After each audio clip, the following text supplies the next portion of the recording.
ஈழத்தமிழர் விஷயத்தில் யார் சொன்னாலும் அவர் கேட்க மாட்டார். அந்த மக்களுக்கு ஏதாவது ஒரு விடியல் வர வேணும்னு நினைச்சாரு. முடிஞ்சவர்களும் அதற்கான குரல் கொடுத்தாரு. இவ்வளவு பெரிய அமைப்பை உருவாக்கி எழுப்பிட்டோம். நம்முடைய இலக்கு என்ன, நம்முடைய எதிரி யார் அப்படின்னும் போது நம்முடைய இலக்கு பொது வாழ்க்கையை கலங்கப்படுத்தி கொண்டிருக்கின்ற அண்ணா திராவிட முன்னேற்ற கழகத்தை வீழ்த்துவதுதான். அதிமுகவை எதிர்த்து அதுதான் எதிரின்னு டிக்ளேர் பண்ணார். பிற்காலத்தில் அதிமுகவோடையும் கூட்டணி வச்சிருக்காங்க. அரெஸ்ட் பண்ணி ஒரு இடத்துல வச்சாங்க. ஆனால் மறுநாள் ஆர்ப்பாட்டம் அங்கிருந்து பல்லாவரத்தில் எங்களுக்குமே அடைச்சி வச்சிருந்தாங்க. ஆனால் அந்த ஆர்ப்பாட்டத்தில் நான் பங்கேற்கணும். என்னுடைய தலைமையில் நான் போனா அது சரியா வராது செங்கல்பட்டில் அப்படின்ட்டு அந்த கைது செய்து உள்ள வச்சிருந்த மண்டபத்திலிருந்து நான் தப்பிச்சு போயிடுவேன். சட்டமன்ற உறுப்பினராக இருந்தவர், கலைஞருக்கு மிக நெருக்கமாக இருந்தவர், மறுமலர்ச்சி திமுகவுக்கு வந்து அரணாக இருந்தார். அவருக்கு ஏற்பட்ட மன உளைச்சலின் காரணமாக அவர் தற்கொலை செய்து கொண்டார். வைகோ அவர்களுக்கு உடல்நிலை சரியில்லாமல் போய்கிட்டு அதன் பிறகு கட்சியை யாரு வழிநடத்த போறாங்க அப்படின்ற ஒரு கேள்வியும் இங்க எடுத்து அந்த இடத்தை நிறைவு பண்றதுக்காக தான் துரை வைகோ இருக்காரா? பொது வாக்கெடுப்பின் மூலமாகத்தான் ஈழத்தை வளர வைக்கணும்னு சொல்லி சொன்னார். அந்த விஷயத்திலே அந்த தலைவர் தொடர்ந்து இயங்கிட்டு வர்றார். ஒரு நல்ல தலைவர், அந்த தலைவரின் பின்னால் இருக்கிறோம் என்ற ஒரு பெருமிதமும் பெருமையும் இருக்கிறது, இருந்து கொண்டிருக்கிறது. சம்மர் ஹாலிடேஸ் வந்தாச்சு, நம்ம ஜிடி ஹாலிடேஸும் வந்தாச்சு. GT holidays, south India's #1 travel brand. உங்களுக்கும் வைகோ அவர்களுக்கும் இருக்கக்கூடிய அந்த ஒரு நெருக்கம், அந்த பயணம் எங்கேருந்து தொடங்குச்சு? அது இவ்வளோ நாள் எப்படி இருந்துச்சு? இந்த சிக்கலை விட்டுருவோம், இவ்வளோ நாள் அது எப்படி இருந்துச்சு? ரொம்ப அழகாகவே இருந்திருக்கும்ல. அது வந்து ஒரு பசுமை நிறைந்த நினைவுகள். நான் தான் சொன்னல, நான் அவரை மறக்கணும்னா அது மரணம் மட்டும்தான் என்னை அவரிடமிருந்து பிரிக்கும். வேறு யாராலையும் இவங்க சும்மா ஒரு ஊடகம் பண்ணிக்கலாம், அவ்வளோதான். ஆனால் மரணம் மட்டும்தான் அந்த தலைவனிடம் என்னை பிரிக்கும். நான் அப்படி இருந்திருக்கிறோம். மாமல்லபுரத்துடைய வரலாற்றை எழுத வந்த கல்கி கிருஷ்ணமூர்த்தி ஐயா வந்து ஒரு பௌர்ணமி இரவில் வந்து அந்த கடற்கரையில் உட்கார்ந்து எழுதுகின்ற போது அவர் எழுத துவங்குறார். விதியின் எழுத்தை கிழிச்சாச்சு, முன்பு விட்ட குறை வந்து தொட்டாச்சு அப்படின்னு எழுதுவார். அதுபோல தான் ஏதோ போன பிறவியில் நான் விட்ட குறை என் தலைவனுடைய தொண்டனாக இப்பொழுது இருக்கிறேன். நான் கூட மாநாட்டில் பேசியிருக்கிறேன். மீண்டும் நான் பிறக்க விரும்புகிறேன், சத்யாவாக அல்ல. வேற எப்படி நான் பிறக்க விரும்புன்னா, வெற்றிகளையும் தோல்விகளையும் ஆறத் தழுவி கொண்டிருக்க அந்த கருப்பு நிற ஆடையாக நான் பிறக்க விரும்புகிறேன் பேசினவன். 2007 விழுப்புரம் மாநாடு. எல்லாம் விலகி போன போதும் இந்த இயக்கத்துக்கு என்ன எதிர்காலம் சொன்ன போதும் நான் சொன்னேன், உடன்கட்டை ஏற மாட்டான் மல்லை சத்யா அப்படின்னு நான் சொன்னேன். ஆக எல்லா நேரத்திலும் நான் அவருக்காகவே இருக்கிறேன், எப்பொழுதுமே இருப்பேன். நான் அவரை எப்பொழுது சந்தித்தேன் என்று சொன்னால் 1993 மறுமலர்ச்சி திராவிட முன்னேற்ற கழகம் உருவாவதற்கான கரு உருவாகிறது. தலைவர் வைகோ அவர்களை திராவிட முன்னேற்ற கழகத்திலிருந்து வெளியேற்றப்பட்டதற்கு முன்னால் நீதி கேட்டு அவர் வீதிக்கு வருகிறார். 9 மாவட்ட கழக செயலாளர்கள், திராவிட முன்னேற்றத்துடைய மாவட்ட செயலாளர்கள் அவர் பின்னால் வருகிறார்கள். அதில் ஒருவர் தான் காஞ்சிபுரம் ஒன்றுபட்ட மாவட்டத்துடைய செயலாளராக இருந்த மாண்புமிகு மதுராந்தகத்தார் அவர்கள். அவருடைய பாரம்பரியம் என்று சொன்னால் ஏறக்குறைய 25 ஆண்டுகள் திராவிட முன்னேற்றத்துடைய மாவட்ட செயலாளர், 4 முறை சட்டமன்ற உறுப்பினர், ஓராண்டு மிசா கைதியாக இருந்தவர், சட்டத்தை எரித்து சட்டமன்ற உறுப்பினர் பதவியை இழந்தவர். அவர்தான் என்னுடைய அரசியல் ஆசான். அண்ணன் கலைப்புலி தான் அவருடைய இல்லம். அப்போது அவர் வீட்டை தான் கட்சிக்காக கொடுத்தார். வீதியில் வீசப்பட்ட போது தலைவர் வைகோ அவர்களையும் தன்னுடைய வீட்டை தான் இருப்பதற்கு இடம் கொடுத்தார். அதில் தான் அவர் வாழும் கர்ணன் சொல்லி அப்போது போட்டி பாராட்டுவார்கள். வீட்டையே கொடுத்துட்டு அவர் வெளியே போயிட்டார். அந்த வீட்டில் தான் கட்சியோட தலைமை கழகம் வந்து அது எங்கன்னா ராஜா அண்ணாமலைபுரம் கற்பகம் மவுனியம். அங்கே தான் ஒரு அநேகமாக டிசம்பர் அல்லது ஜனவரி மாதமாக இருக்கும், சரியாக நினைவில்லை. அப்போ திருக்கோணத்தில் ஒரு பொதுக்கூட்டம், காஞ்சிபுரம் முடிச்சுட்டு திருக்கோணம் ஒரு பொதுக்கூட்டத்துக்காக அவர் அழைச்சிட்டு போகிறதுக்காக மதுராந்தகத்தார் என்னை வந்து அங்கே வந்துருங்க அப்படின்னார். என்னை முதல் தலைவர் வைகோ அவர்களை அறிமுகப்படுத்தியது மதுராந்தகத்தார் அவர்கள் தான். அன்று அவரிடம் பார்த்து அவருடைய அரவணைப்பு, அவருடைய அந்த பண்பு நலன் இதெல்லாம் பார்த்ததுக்கப்புறம் அந்த பொதுக்கூட்டத்தில் அவருடைய பேச்சை அதுக்கு முன்னாடி நான் அவருடைய பேச்சை நான் கேட்டதில்லை. அதுக்கு முன்னாடி அவரை நான் பார்த்ததில்லை. நான் பார்த்ததே 94, 93 அல்லது 94 தான் இருக்கும். அப்போது அவர் அந்த பொதுக்கூட்டங்களில் வைத்த வாதங்கள், தன் தரப்பு நியாயத்தை மக்களிடம் கேட்டார். தான் பாராளுமன்றத்தில் ஆற்றிய பணிகள் குறித்து பேசுகிறார். இந்திய ஆதிக்கத்தை பற்றி அவர் பேசுகின்ற போது do you want united India or INDI speaking India என்று கேட்கிறார். அதே போல் அவர் கேட்கின்ற போது ஒரிசா மாநிலத்தை சேர்ந்த புத்தபிஷ் மௌரியா என்கின்ற ஒரு நாடாளுமன்ற உறுப்பினர் அவர்கிட்ட சொல்கிறார், இந்த வார்த்தையை நீ திரும்ப பெறவில்லை என்றால் you will be crushed under the floor of Rajya Sabha அப்படின்னு அவர் சொல்கிறாங்க. மற்றவங்களாம் இருந்தவங்க பயந்துருக்கலாம். தலைவர் எழுந்து சொல்றாரு, even though if I am crushed this floor of Rajya Sabha I will repeat it not once but 1000 times சொன்னவர். இந்த பேச்செல்லாம் அவர் பேசுகின்ற போது இப்பேற்பட்ட ஒரு ஆளுமை மிக்க தலைவனால் தான் நம்முடைய பயணத்தை தொடரணும். ஓகே. ஈழத்தமிழுடைய விஷயங்களை பேசுகின்ற போது அந்த உணர்வு கொப்பளிக்கும். நான் கூட பேசுகின்ற போது சொல்லுகிறேன், அவர் வீரத்தை பற்றி பேசினால் நம்முடைய தோள்கள் எல்லாம் விம்மி புடைத்து எழும். அவர் அல்லற்பெற்று ஆற்றாத அழுத ஈழத்தமிழை பற்றி பேசினார், நம்முடைய கன்னங்களில் உப்பு படிவங்கள் உறைந்து கோலமிடும். அவர் இயற்கை பற்றி பேசினார், நம்முடைய கனவுகளின் தேவதையின் கீதம் கேட்கும். அவர் மதவாதியை பற்றி பேசினால் நாத்திகர் எதிர்க்க மாட்டார்கள். தெய்வீகத்தை பக்தர்கள் அங்கீகரிப்பார்கள். தெய்வீகத்தை ஆராதித்து பேசினார், நாத்திகர்கள் எதிர்க்க மாட்டார்கள். அப்பேற்பட்ட ஒப்பற்ற பேச்சாளர் தலைவர் வைகோ என்பதை நான் சொல்லியிருக்கேன். ஸோ அந்த தலைவனுக்கு பின்னால் என்னுடைய பயணம் முதலாக மாமல்லபுரத்தில் நான் நகர செயலராக உருவாகிறேன். அதுக்கப்புறம் மாவட்ட துணை செயலாளர், அதுக்கப்புறம் கட்சியோட இளைஞரணி செயலாளர், 2024 துணை பொதுச் செயலாளர். ஸோ இந்த காலகட்டத்தில் அந்த தலைவனுடைய பயணங்கள், போராட்ட களங்கள், நடைபயணம், பட்டினி போராட்டங்கள், இங்கிருந்து வட இந்தியாவுக்கு சாஞ்சி நோக்கி போவது, டெல்லியில் போராட்டங்கள், இப்படி எண்ணற்ற போராட்டங்கள் அவரோட போய் வந்து அவரோட நிறைய பழகுவதற்கான வாய்ப்புகள். அந்த தலைவனுடைய அந்த பண்பு நலன், யாரை பார்த்தாலும் பேசி குடும்பத்தை பற்றி பேசுவார். ஒரு ஒரு கனிவான அந்த அரவணைப்பு வந்து மற்ற தலைவரிடம் நாம் ஏன்னா மற்ற தலைவன் பழகலை, அதான் இந்த தலைவரிடம் அது கிடைத்தது. அப்போ அவரோட அந்த பயணத்தை நம்ம தொடர்ந்து வரோம். இது வந்து பெரிய நெடிய பயணமாக வருகிறது. சில காலங்களில் 96 எம்எல்ஏ எலெக்ஷன் நிற்கணும் அப்படின்னாரு, கூட்டணி இல்லை, வெற்றி பெற முடியாது. சூப்பர் ஸ்டார் ரஜினிகாந்த் அவர்களும் ஐயா ஜி.கே. மூப்பனார் அவர்களும் திமுகவுடைய கூட்டணி, அவங்க வெற்றி வாய்ப்பை பெறுகிறார்கள். அப்பொழுது சட்டம் ஒழுங்கு சரியில்லைன்னு சூப்பர் ஸ்டார் ரஜினிகாந்த் அவர்கள் கொடுத்த குரலின் காரணமாக அம்மையார் ஜெயலலிதாவுடைய ஆட்சி வீழ்த்தப்படுகிறது. அப்போது வெற்றி வாய்ப்பு இல்லை. மீண்டும் 2001 இதுக்கிடையில் 96 உள்ளாட்சி மன்ற தேர்தல் வருகிறது. உள்ளாட்சி மன்ற தேர்தலில் இப்போ ரொம்ப நாளுக்கு அப்புறம் அந்த தேர்தல் நடக்கிறது. மாமல்லபுரம் பேரூராட்சிக்கு நான் போட்டியிடணும் அறிவிக்கப்படுறேன். அப்போ கட்சியோடைய குடை சின்னத்தில் தான் நான் போட்டியிடுறேன். 645 பேரூராட்சி அப்போது ஏறக்குறைய 44 பேரூராட்சிகளில் மறுமலர்ச்சி திமுக வெற்றி பெற்றது. அதில் 1 மாமல்லபுரத்தில் நானும், கூடுவாஞ்சேரியில் எம்.கே. தண்டபாணி அவர்களும். அப்போது ஒரு பரந்துபட்ட வெற்றியை பெற்றோம். இப்போ கொஞ்சம் பேர் பேசுகிறாங்க, இப்போ தான் நாங்கள் வெற்றி பெற்றோம், இப்போ தான் மாநகராட்சி உறுப்பினரானோம். இதுக்கு முன்னே ஏற்கனவே 9 நகராட்சிகளை கைப்பற்றியது மறுமலர்ச்சி திமுக. பல ஊராட்சி ஒன்றியங்களை கைப்பற்றியிருக்கிறது, ஒன்றிய கவுன்சிலை பெற்றிருக்கிறது. அப்போது இந்த பயணங்களில் நான் மாமல்லபுரத்துடைய பேரூராட்சி மன்ற தலைவர்.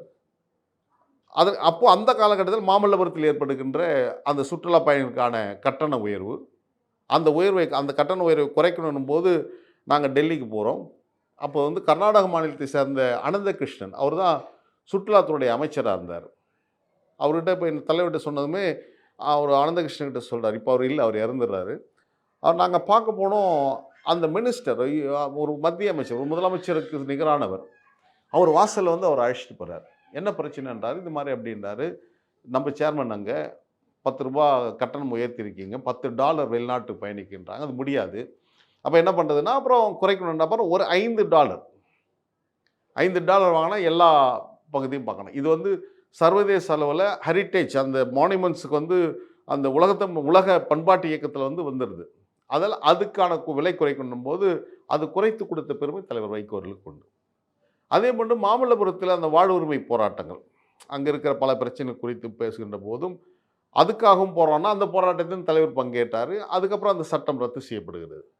இப்படி மாமல்லபுரம் சார்ந்த போராட்டங்களில் தலைவர் பங்கேற்றார். அதுக்கப்புறம் தமிழ்நாட்டுடைய முல்லை பெரியார் பிரச்சனை, அப்புறம் நெய்வேலி நிலக்கரி சுரங்கத்தை தனியார் மயமாக்கூடாதுன்னு சொன்னது, நீட்டினோ திட்டத்தை கூடாது என்று சொன்னது, மீத்தேன் சேல் கேஷ் வரக்கூடாது அப்படின்னது, இப்படி ஸ்டெர்லைட் நெச்சாலையை மூடியது, அதே போன்று அணு உலைகள் கூடாது என்று சொன்னது, இப்படி தமிழ்நாட்டின் நலம் சார்ந்து நடத்திய போராட்டங்கள் எல்லாம் இந்த தலைவனுக்கு நிகராக வேறு யாரும் அந்த போராட்டத்தை முன்னெடுக்கவில்லை. உண்மையாக போராடினார். குறிப்பாக ஈழத்தமிழருடைய போராட்டத்தில் சமரசம் இல்லாமல் போராடுகின்றார். அந்த விஷயத்தில் அவர் யாராலையும் சமரசப்படுத்த முடியாது. ஈழத்தமிழர் விஷயத்தில் யார் சொன்னாலும் அவர் கேட்க மாட்டார். அவர் அதில் உறுதியாக இருக்கிறவர். அந்த மக்களுக்கு ஏதாவது ஒரு விடியல் வர வேணும்னு நினைச்சாரு. முடிஞ்சவரையிலும் அதற்கான குரல் கொடுத்தாரு. புலிகளுடைய துவக்குகள் மௌனிக்கப்பட்டதற்கு பின்னால் அடுத்து என்ன நகர்வுன்னு ஒரு அமைதி ஏற்பட்ட போது உலக நாடுகள் போய் அங்கே போய் பிரசல்லஸில் சொல்கிறாரு, பொது வாக்கெடுப்பின் மூலமாகத்தான் ஈழத்தை வளர வைக்கணும்னு சொல்லி சொல்றார். ஆக அந்த விஷயத்திலே அந்த தலைவர் தொடர்ந்து இயங்கிட்டு வர்றார். அப்போது ஒரு நல்ல தலைவர், அந்த தலைவரின் பின்னால் இருக்கிறோம் என்ற ஒரு பெருமிதமும் பெருமையும் இருக்கிறது, இருந்து கொண்டிருக்கிறது. ஓகே. ஆனா இவ்வளவு வரலாறு இருக்கு, இவ்வளவு மக்களுக்காக யோசிச்சிருக்காரு, இவ்வளவு போராட்டங்கள், இவ்வளவு சட்ட போராட்டங்களுக்கு மத்தியில இவங்க திமுகவுடைய போர்வையிலே இருக்காங்க. திமுக எதனால வெறுத்துட்டு வெளியே வந்தாங்களோ, இப்ப அதே தான் இவங்க கட்சிக்குள்ளேயும் நடக்குது, வாரிசு அரசியல். திமுகவோட கூட்டணி கிடையாதுன்னு அந்த கட்சியிலிருந்து வெளியேற்றப்பட்டவர்கள் இன்னைக்கு அவங்களுடைய கூட்டணியில இருக்காங்க அப்படின்ற விமர்சனம் இருக்குல்ல. அந்த அந்த காலத்திலையும் இந்த காலத்துக்கும் எப்படி நம்ம ஒப்பிட்டு பார்க்கலாம்? ஏன்னா அரசியல் களத்தை பொறுத்தவரையில் ஒரு இயக்கம் தனித்து இயங்குவது என்பது ஒரு இமாலய சாதனை தான். அது இமயத்தை தோளில் சுமப்பதை போன்ற ஒரு பணி. அரசியல் கட்சி என்பது தேர்தல் அரசியல் வெற்றி பெறணும். வெற்றி பெறலாம் கூட யாரும் இருக்க மாட்டாங்க. எல்லோரும் கொள்கைவாதிகளாக இருப்பாங்கன்னு சொல்ல முடியாது. எல்லோருக்கும் எம்எல்ஏ ஆகணும், எம்பி ஆகணும், மந்திரி ஆகணும், இந்த கனவுகளோடு தான் வந்தாங்க. அப்போ வருகின்ற போது அவங்களுக்கு அந்த வாய்ப்பு இல்லைன்ற பட்சத்தில் என்ன பண்ணுவது? அப்போ விலகி போவாங்க. அப்போ கூட்டணி பலம் இல்லை. அப்போ கட்சி காப்பாற்றினா கட்சி இருந்தால் தான் கொள்கை பேச முடியும். அப்போது திமுகவை எதிர்த்து மறுமலர்ச்சி திமுக உருவாக்கப்படவில்லை. அதை ரொம்ப நாங்கள் தெளிவுபடுத்த விரும்புகிறேன். தலைவர் வைகோ அவர்கள் ஏப்ரல் 14, 1994 எழுச்சி பேரணி நடத்தினார். தமிழ்நாட்டுடைய வரலாற்றில் முன் எப்போதும் இல்லை, அதற்கு பின்பாகவும் இல்லை. மாலை 3 மணிக்கு துவங்கிய அந்த பேரணி விடியற்காலை 6 மணி வரை நடந்திருந்தது. சூரிய உதயத்தின் போது தான் தலைவர் வைகோ பேசினார்.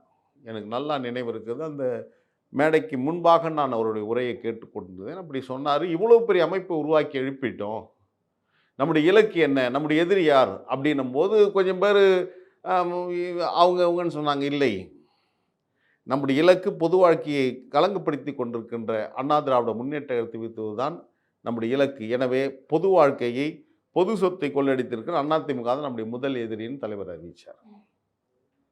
அதிமுகவை எதிர்த்து அதுதான் எதிரின்னு டிக்ளேர் பண்ணார் மாநாட்டு பேச்சு. திமுக இல்லை.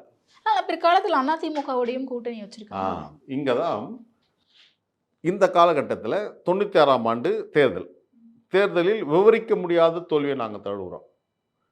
போட்டியிட்ட எல்லா தொகுதியிலும் தோல்வியை தழுவோம். ஏறக்குறைய 177 இடத்துல மதிமுக போட்டியிட்டது. அப்போது தலைவர் சொன்னார், காட்டாட்டு வெள்ளத்தில் சந்தன மரங்களும் அடித்து செல்வதை போன்று எங்களுடைய தோழர்கள் வெற்றி வாய்ப்பு இழந்திருக்கிறார்கள் அப்படின்னு சொன்னது எனக்கு நல்லா நினைவு இருக்கிறது. அப்போது நாங்கள் எந்த கட்சியிலேருந்து பிரிந்து வெளியே வந்தோமோ திமுகலேருந்து, அந்த கட்சி காட்சிக்கு வந்திருக்குது. தோத்த மறுநாளே கட்சியுடைய முன்னணி தலைவர்கள், அந்த வேட்பாளர் என்னவங்களாம் திமுக போய் நின்ட்டாங்க. ஆனால் ஆட்சி அதிகாரத்துக்கு வந்தாச்சு. தாங்கள் வளர்த்த கட்சி, அந்த கட்சிக்கு போனோம், அந்த தலைவரை நேசிக்கணுன்ட்டு அந்த காலத்தில் கொஞ்சம் பேர் போயிடுறாங்க. அப்போது அந்த இயக்கத்தை பாதுகாக்க வேண்டும். அப்போ என்ன, திமுக நம்முடைய எதிரி, அதிமுக நம்முடைய எதிரின்னு பிரகடனப்படுத்தினார் அந்த எழுச்சி பேரணியில். அப்போ என்ன ஆகுது, அதிமுகவுடைய முதலமைச்சர் அவங்க கட்சியை ஆட்சி கட்டலுக்கு வரணும். நாடாளுமன்ற தேர்தல் வருது. அப்போது ஒரு நகரத்தில் கொண்டு வரணும், ஒரு கூட்டணி, வலிவான கூட்டணி உருவாக்கணும்னு அந்தமாக முயற்சி பண்ணுறாங்க. அப்போது மறுமலர்ச்சி திமுக, பாட்டாளி மக்கள் கட்சி, பாரதிய ஜனதா கட்சி, அதிமுக, எங்களுக்கும் 5 தொகுதி, மீதியை அவங்க போட்டிடுறாங்க. அப்போது ஒரு நல்ல வெற்றியை பெறுகிறோம். அப்போ வெற்றி பெறுவதற்கு முன்பு அவங்க அந்த வியூகத்தை அவங்க வகுக்கிறாங்க. அதுக்கு முன்பாக அவங்க சொல்கிறாங்க, மறுமலர்ச்சி திமுகவும் அதிமுகவும் ஒரு கொடியில் பூத்து 2 மலர்கள், நமக்குள்ளே என்ன பகை இருக்கும், நம்முடைய எதிரி திமுக தானேன்னு அந்தம்மா திசை திருப்புறாங்க. அப்போது ஒரு இயல்பான ஒரு கூட்டணிக்கு மறுமலர்ச்சி திமுக தள்ளப்படுகிறது. காரணம், திமுக ஆட்சியில் இருக்குது. திமுக ஆட்சியில் இருந்தால் மதிமுக நிலைப்பது கடினம் என்பது உலகறிந்த செய்தி. ஏன்னா இருப்பவர் மிகப்பெரிய ஆளுமை முத்தமிழ் டாக்டர் கலைஞர் அவர்கள். எனவே மதிமுகவை பாதுகாப்பதற்கு அதிமுக கூட்டணி 13 மாதங்களில் மீண்டும் அந்த அம்மா வாஜ்பாய் ஆட்சி கொடுத்த ஆதரவை வாபஸ் பண்ணிவிட்டு அந்த அம்மா வேலைக்கு போகும்போது நாங்கள் இருந்த பாஜக கூட்டணியில் தான் திராவிட முன்னேற்ற கழகம் இப்போது இணைகிறது. நட்பு மீண்டும் மலர்கிறது. 1998ஆம் ஆண்டு செப்டம்பர் 15 இதே சென்னை மெரினா கடற்கரையில் மறுமலர்ச்சி பேரணியை தலைவர் வைகோ அவர்கள் அறிவித்தார். நோக்கம் மேடையில் தான் தெரிஞ்சுது. இந்தியாவுடைய பிரதமர்கள் அடல் பிஹாரி வாஜ்பாய் அவர்கள் வந்திருந்தார்கள். உள்துறை அமைச்சர் அத்வானி வந்திருந்தார். பிரகாஷ் சிங் பாதல் பஞ்சாப் முதலமைச்சர், காஷ்மீரத்துடைய முதலமைச்சர் ஃபரூக் அப்துல்லா, இராணுவ அமைச்சர் ஜார்ஜ் பெர்னாண்டஸ், பெட்ரோலியத்துறை அமைச்சர் வாழப்பாடி ராமமூர்த்தி, கூட்டணி கட்சி சார்ந்த ஐயா மருத்துவர் ராமதாஸ், இப்படி எண்ணற்ற தலைவர்கள் மேடையில் உட்காந்துட்டு இருக்காங்க. பேரணி மிக சிறப்பாக நடந்தது. வழக்கமாக ஒரு 8 மணிக்குள்ளே பிரதமர் புரோட்டோகால் பிரகாரம் அவர் ஓய்வுக்கு போயிடணும். ஆனால் அன்றைக்கி 10 மணி ஆனதுக்கு முன்னால் அவர் மேடையில் தான் இருக்கிறாரு. அப்போ அவர் பேசுகின்ற போது தான் ஒரு வார்த்தையை சொன்னார். தமிழ்நாட்டுடைய ஜீவாதார உரிமைகளுக்காக உங்கள் அண்ணா, இது அண்ணாவுடைய பிறந்தநாள், அண்ணாவுடைய கனவு திட்டங்களில் ஒன்று, அவருடைய மரண சாசனமாக எழுதப்பட்ட ஒன்று இன்னும் காணல் நீராக இருக்கிறது. அதுதான் சேது சமுத்திர கால்வாய் திட்டம். அந்த திட்டத்தை வைகோ நிறைவேற்ற சொல்லி என்னிடம் வேண்டுகோள் வைத்திருக்கிறார். அதை நான் நிறைவேற்ற உத்தரவு பிறப்பிக்கிறேன், அதை அறிவிக்கிறேன் என்று அங்கு பிரகடனப்படுத்தினார். ஓகே. ஸோ ஒரு இயல்பான நட்புகள் உருவாகுது. அதுக்கப்புறம் தேர்தல் மீண்டும் அந்த கூட்டணி பிரச்சனைகள் இதெல்லாம் வருகின்ற போது தான் மீண்டும் கட்சியோட ஒரு செட்பேக்குன்னு வாங்க இல்லையா, இங்கேயும் கூட்டணி அங்கேயும் கூட்டணியும் போது மாறி மாறி வருகின்ற போது மக்களுடைய நிலைமைகள் மாறுது. அப்போ அந்த பாராளுமன்றத்தில் தான் தலைவர் ஜெயிச்சுட்டு போகும்போது, பாராளுமன்றத்தில் அவர் பேசுகின்ற போது வாஜ்பாய் அரசுக்கு ஆதரவு தெரிவித்து அவர் பேசுகின்ற போது தான் ஏதோ பேசிக்கொண்டு போது அந்த அம்மா ஆதரவு வாபஸ் பண்ணது தவறுன்னு சொல்லி சுட்டி காட்டுகின்ற போது, அப்போது அதிமுகவுடைய நாடாளுமன்ற உறுப்பினர், இப்பொழுது திமுகவுடைய நாடாளுமன்ற உறுப்பினர், அவர் செல்வ கணபதின்னு நினைக்கிறேன், சேலம், அவர் எழுந்து கவனத்தை திசை திருப்பணும். ஒரு பேச்சாளர் ஒரு பேசி கொண்டிருக்கும்போது ஒரு எம்பியோடைய கவனத்தை அந்த கூர்மைப்படுத்துகின்ற இடத்திலிருந்து திசை திருப்பணும் போது அவர் எழுந்து, நீ விடுதலை புலிகளுடைய ஆதரவாளி, நீ ஒரு தீவிரவாதி அப்படின்னு அவரும் மணிசங்கர் ஐயர் நினைக்கிறேன் இவங்கெல்லாம் பேசுகின்ற போது தான் தலைவர் பேசுகிறார். Yes, I am the supporter of LTTE today, yesterday and today and டுமாரோன்னு பேசுகிறார். அதே பேச்சை தான் திருமங்கலம் பொதுக்கூட்டத்தில் பேசுகிறார். இது ஒரு பேச்சு தான், அவ்வளோதான். அதுக்கப்புறம் அமெரிக்காவுக்கு போகிறாரு. அமெரிக்காவில் இருக்கும்போது இங்கே படா சட்டம் தலைவர் மீது போடப்படுகிறது. அந்த படா சட்டத்தை எதிர்கொள்வதற்கு அங்கிருந்தே ஒரு விமானத்தில் வந்துடுறாரு. எதிர்கொண்ட தன்னுடைய பயணத்தெல்லாம் ரத்து பண்ணிட்டு வருகின்ற போதே கையில் நெல்சன் மண்டேலா புத்தகத்தோடு தான் வராரு. எனக்கு நல்லா நினைவு இருக்கிறது. நான் ஏர்போர்ட்டுக்கு போயிருக்கிறேன். ஏர்போர்ட் போனால் அந்த புத்தகத்தோடு தான் வராங்க. எங்களை அரெஸ்ட் பண்ணுறாங்க. அரெஸ்ட் பண்ணி ஒரு இடத்துல வச்சாங்க. ஆனால் மறுநாள் ஆர்ப்பாட்டம். அங்கேருந்து பல்லாவரத்தில் எங்களுக்குமே அடைச்சி வச்சுருந்தாங்க. அப்போ வந்து மாசானமுத்து எஸ்பி, எனக்கு நாளைக்கு ஆர்ப்பாட்டம், ஆனால் அந்த ஆர்ப்பாட்டத்தில் நான் பங்கேற்கணும், என்னுடைய தலைமையில் நான் போனால் அது சரியாக வராது செங்கல்பட்டில் அப்படின்ட்டு அந்த கைது செய்து உள்ளே வச்சிருந்த மண்டபத்திலேருந்து நான் தப்பிச்சு போயிடுறேன். என்னுடைய தலைமையிலேருந்து தான் அந்த போட்டு வச்சுக்கிறாங்க. மல்லை சத்யான்றது ஏற்கனவே எழுதியாச்சு. அப்போது சிறை கட்டு போனோம். சிறை கட்டு போய் பார்த்தா பேர் படித்தா மல்லை சத்யா காணும், தேடுங்க அப்படின்னு இரவு ஃபுல்லாக எங்களை தேடுறாங்க.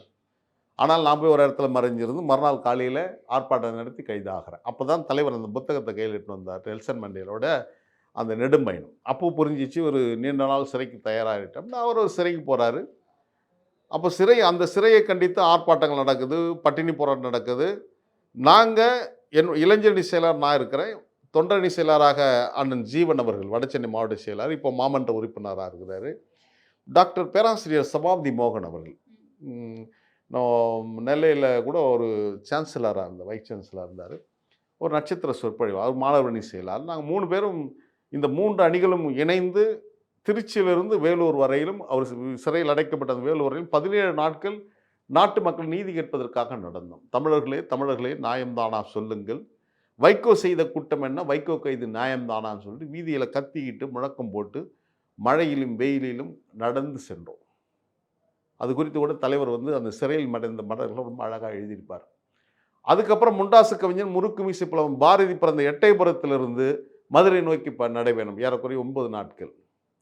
இப்படி போராட்டங்களை நடத்தி வந்திருக்கின்ற காலகட்டத்தில் தான் ஒரு சூழல் நல்லா உருவாகிறது. நாடாளுமன்ற தேர்தல் மீண்டும் அதிமுகவுடைய கூட்டணிக்கு போக வேண்டிய சட்டமன்ற தேர்தலுக்கு மீண்டும் சிறையிலிருந்து வெளியே வந்தபோது திமுகவுடன் கூட்டணி. அதற்கப்புறம் அந்த முடிவில் 2006 சட்டமன்ற தேர்தலும் போது தான் மீண்டும் அதிமுகவுடைய கூட்டணின்னு முடிவெடுக்கின்ற போது தான் ஒரு மிகப்பெரிய கவலைக்கு நான் ஆளானேன். ஓகே, இது கூட்டணி அப்படிங்கிறது சூழலுக்கு ஏற்ப நம்ம மாறி மாறி இருக்கிறது இல்லை, இந்த கூட்டணி வேண்டாம்னு நான் சொன்னேன்.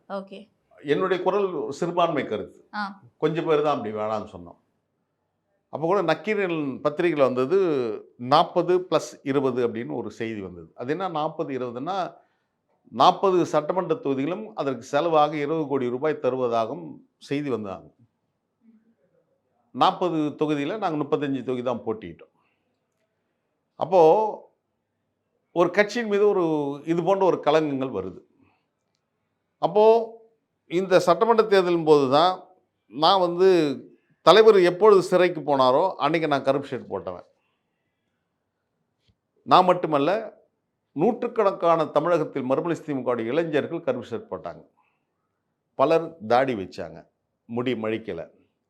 தலைவருக்கு சிறையில் ஃபேன் இல்லைன்றதுக்காக தான் வீட்டில் இந்த ஃபேனை கட்டிட்டாங்க. தலைவர் தாம்பத்திய வாழ்க்கையில் இல்லாமல் அவர் சிறையில் இருக்கிறான்றதுக்காக குடும்பம் இருந்தாலும் மனைவி பிள்ளைகள் விட்டுட்டு வெளியில் படுத்த இளைஞர்கள் இருக்காங்க.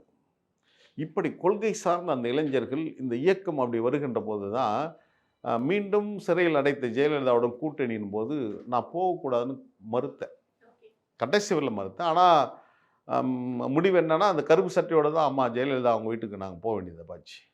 அந்த ஒப்பந்தம் போட்டு அந்த 30 தொகுதி என் கையில் தான் இருக்கும். அந்த பேப்பர் நீங்கள் இப்போ ஃபோட்டோவில் பார்த்தீங்கன்னா அது இருக்கும். அதுக்கப்புறம் வேறு வழி இல்லை அந்த காலகட்டத்துக்கு. ஆனால் நான் போகக்கூடாதுன்னு சொன்னேன். ஆனால் மறுநாள் கலைஞர் முரசொலி எழுதினார். அந்த கருப்பு சட்டையோடைய செய்தி, அந்த கருப்பு சட்டை சொல்லுகிற செய்தி என்ன அப்படின்னு சொல்லி கேட்டார்.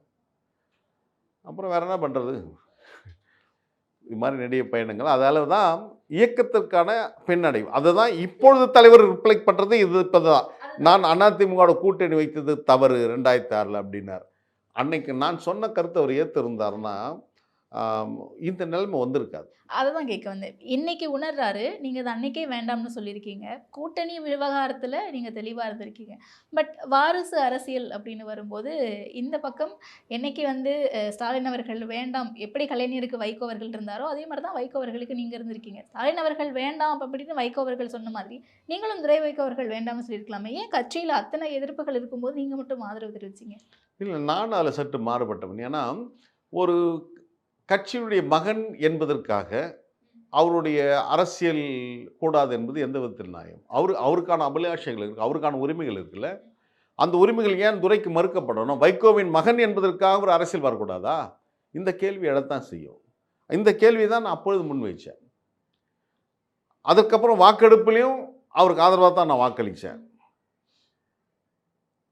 அப்போது இந்த காலகட்டத்தில் தான் அவர் வருகிறார். ஆனால் அவர் சரியான புரிதல் இல்லாமல், சரியான பாதையை வகுக்காமல், நான் சொன்ன 2006 கூட்டணி போகக்கூடாது நம்ம சொன்னோம்.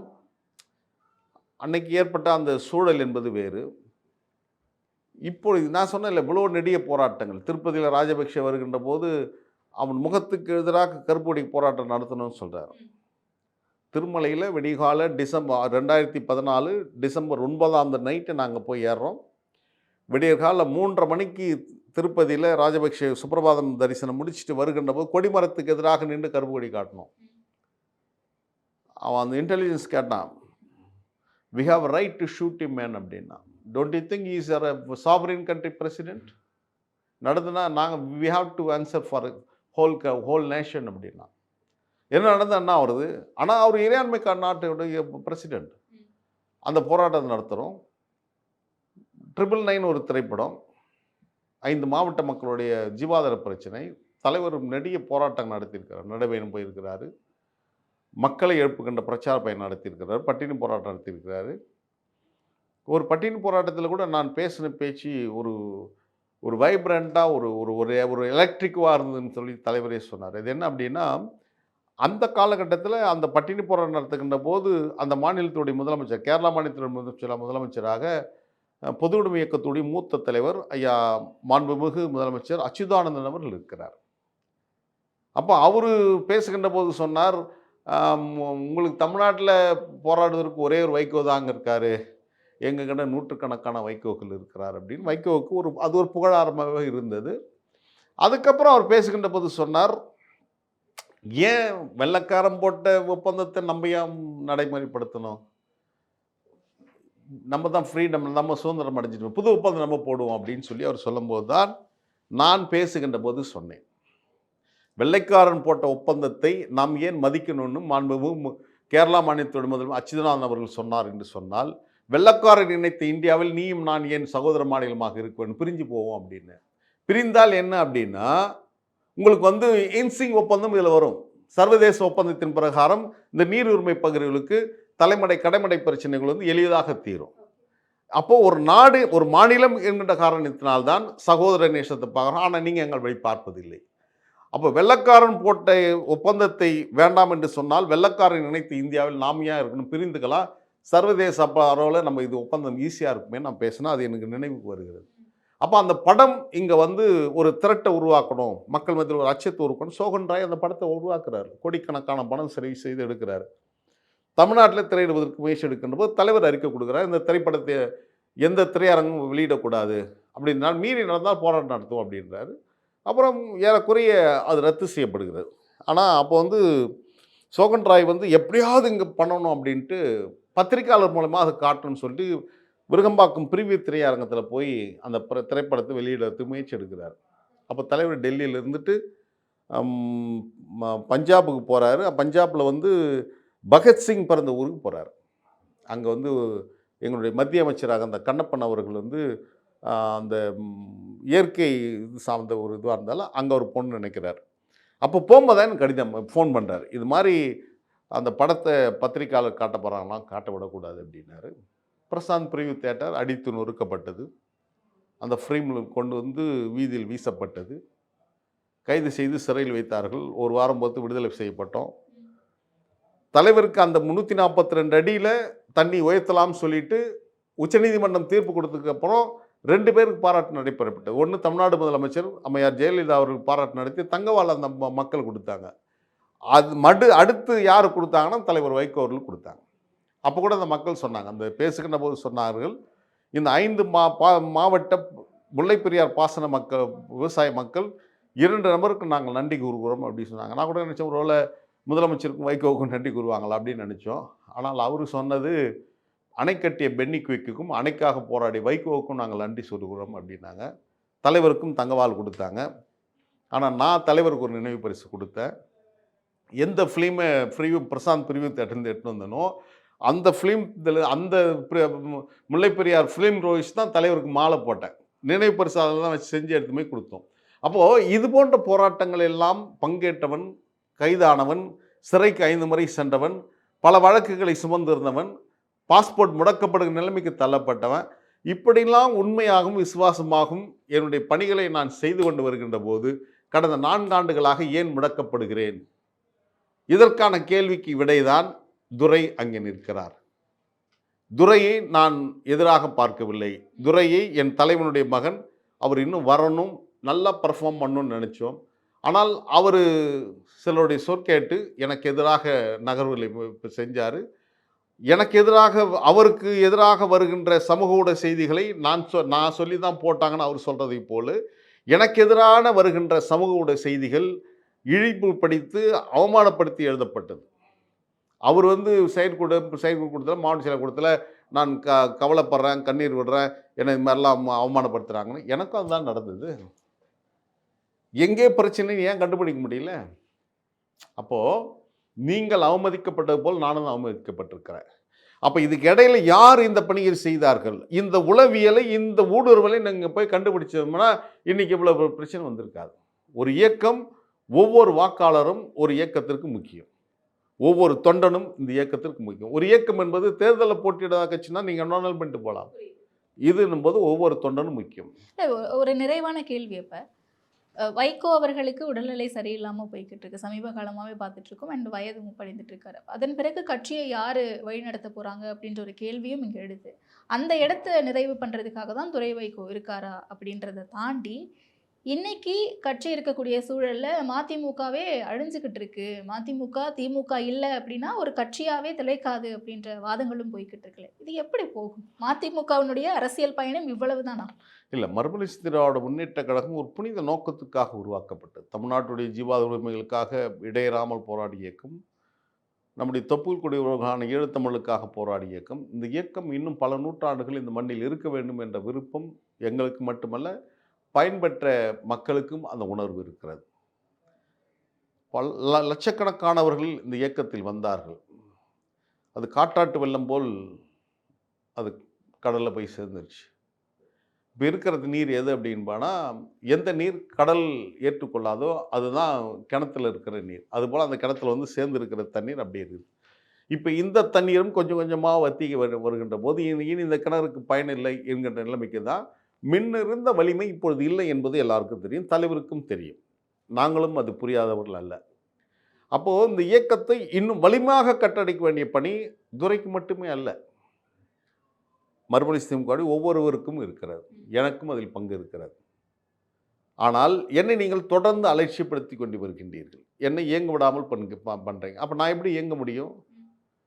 நான் பணியாற்றாமல் இருந்தால் நீங்கள் அந்த செய்தி சொல்லலாம். என் பக்கத்து வீட்டுக்காரனுக்கு நீங்கள் மாவட்ட பொறுப்பாளர் போடுறீங்க, குறைஞ்சபட்சம் சொல்லணும்னு கூட உங்களுக்கு அந்த எண்ணம் வரல. அப்புறம் நாங்கள் எப்படி இணைந்து பணியாற்ற முடியும்? இந்த கருத்தியலை நீங்கள் உள்வாங்க மாட்டீங்க.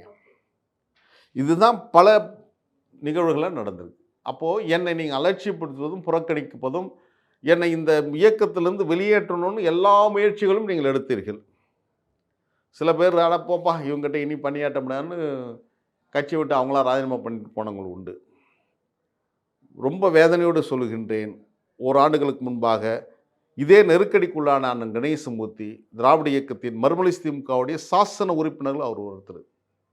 அவரும் திராவிட முன்னேற்ற மாவட்ட செயலாளராக இருந்தவர், சட்டமன்ற உறுப்பினராக இருந்தவர், கலைஞருக்கு மிக நெருக்கமாக இருந்தவர், மறுமலர்ச்சி திமுகவுக்கு வந்து அரணாக இருந்தார். அவருக்கு ஏற்பட்ட மன உளைச்சலின் காரணமாக அவர் தற்கொலை செய்து கொண்டார். இது போன்று அவர் கட்சியினால ஏற்பட்ட மன அழுத்தம். ஆமாம், நேச்சுரலி அதுதானே. ஸோ கட்சியால் ஏற்பட்ட அந்த மன உளைச்சலின் காரணமாக தான் அவர் அந்த நிலைமைக்கு தள்ளப்படுறார். ஏன்னா அவர் கடைசி விழுந்து தனக்கு எம்பி சீட் கிடைக்கும்னு நினைச்சார். நான் அவர் இறப்பதற்கு ஒரு நாள் முன்ன வரையிலும் அவர் எங்ககிட்ட பேசிட்டு இருக்கிறாரு, பல பேர்கிட்ட பேசிட்டு இருக்கிறார். அது இப்போ பேசினா அவர் இல்லாத போது நான் இட்டுக்கட்டி சொல்லுவதாக இருக்கும். அவை எல்லாமே என் மனதிலே இருக்கட்டும். ஆனால் அவர் வந்து இந்த நெருக்கடிக்குள்ளாக்கப்பட்டார். எனவே தான் அவர் தற்கொலை செய்துக்கிட்டார். பல பேர் ஓடினாங்க, இவர் தற்கொலை செய்து கொண்டார். நான் ஓடவும் மாட்டேன், தற்கொலை செய்து கொள்ளவும் மாட்டேன். நான் வைகோவுடைய வார்ப்பு. அவர் என்னை போராட்டக்காரராகவே வார்ப்பித்திருக்கிறார். நான் போராட்டக்காரனாகவே இருந்து என்னுடைய நீதியை நிலைநாட்டுவேன், நாட்டு மக்களிடம் என்னுடைய உண்மை நிலையை தெரிவிப்பேன். நிச்சயமா உங்களுடைய பயணம் சிறக்க வாழ்த்துக்கள். தற்கொலை எதற்கும் தீர்வில்லை அப்படிங்கிறதையும் நம்ம தெரிவிச்சே ஆகணும். இந்த நேரத்திற்கு நன்றி, வணக்கம். சம்மர் ஹாலிடேஸ் வந்தாச்சு, நம்ம ஜிடி ஹாலிடேஸும் வந்தாச்சு. GT holidays, south India's number 1 travel brand.